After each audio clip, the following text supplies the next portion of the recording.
فَإِذَا نُقِرَ فِي النَّاقُورِ فَإِذَا نُقِرَ زال کو بغیر سیٹی کے پڑھیں گے، قاف کی آواز اور را کی آواز پر ہوگی، نون مشدد میں غنہ کریں گے، قاف کی آواز پر ہوگی، یہاں واو مدہ ہے، اس کو لمبا کر کے پڑھیں گے۔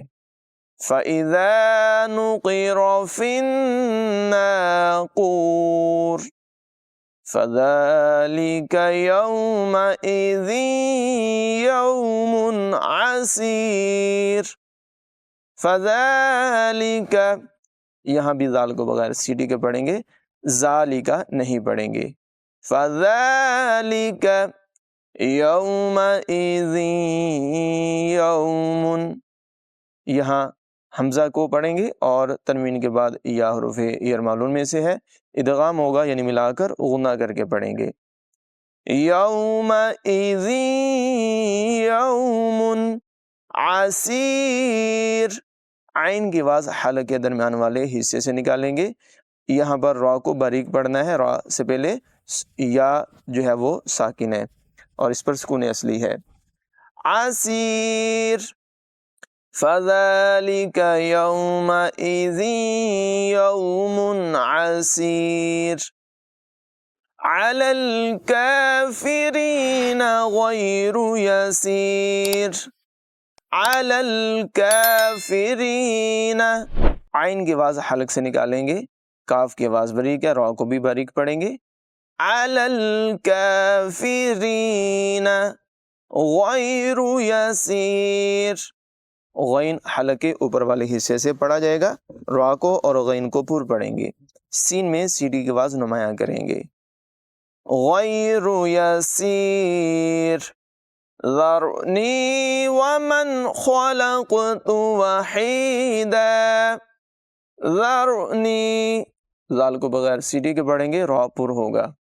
ذرنی ومن خلقت خا اور قاف دونوں کو پر پڑھیں گے، قاف حروف قلقلہ میں سے ہے، اسے قلقلہ کر کے یعنی خوب زور لگا کر ظاہر کر کے پڑھیں گے۔ خلقت وحیدا ہا کی آواز نمایاں کریں گے، یہاں دو زبر ہیں، وقف کی صورت میں یہ الف سے بدل کر پڑھے جائیں گے۔ وَجَعَلْتُ لَهُ مَالًا مَمْدُودًا وَجَعَلْتُ عین کی آواز نمایاں ہوگی، یہاں دیکھیں واو کے اوپر شد ہے اور اسی طرح یہاں بھی واو پر شد ہے، یہاں بھی واو پر شد ہے۔ اس کی وجہ یہ ہے کہ جب تنوین کے بعد حروف غیر معلوم میں سے کوئی حرف آ جائے تو وہاں پر ادغام کرتے ہیں، تو یہاں پر واو تنوین کے بعد آ رہا ہے، ملا کر پڑھنے کی صورت میں ادغام ہوگا یعنی غنہ کر کے پڑھیں گے، یوں ادائیگی ہوگی۔ وحیدا وجعلت اور اگر وقف کر لیے تو پھر یہاں سے علیحدہ آپ نے شروع کرنا ہے۔ وَجَعَلْتُ لَهُ مَالًا مَمْدُودًا یہاں بھی ادغام کریں گے۔ وَبَنِينَ شُهُودًا یہاں بھی سیم صورتحال ہوگی۔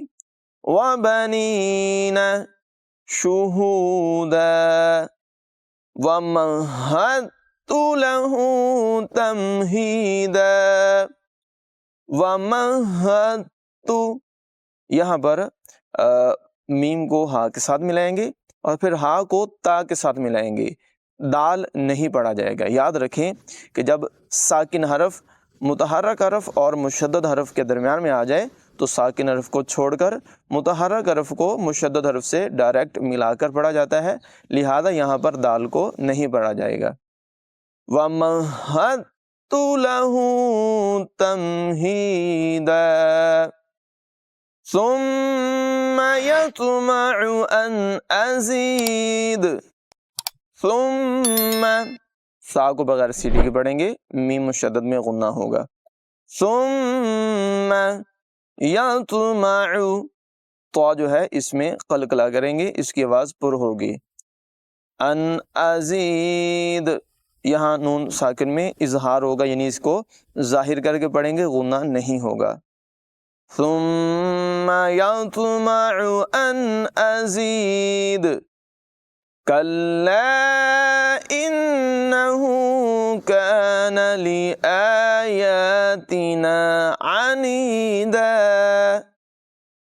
کلا، کاف کو لام کے ساتھ ملائیں گے، کاف کی آواز باریک ہوگی، کلا انہو، نون مشدد میں غنہ کریں گے، ہا حلقے نچلے حصے سے بڑھا جائے گا، کان لآیاتنا عنیدا، عین کی آواز نمایاں ہوگی، کلا انہو کان لآیاتنا عنیدا آمنت باللہ صدق اللہ العظیم۔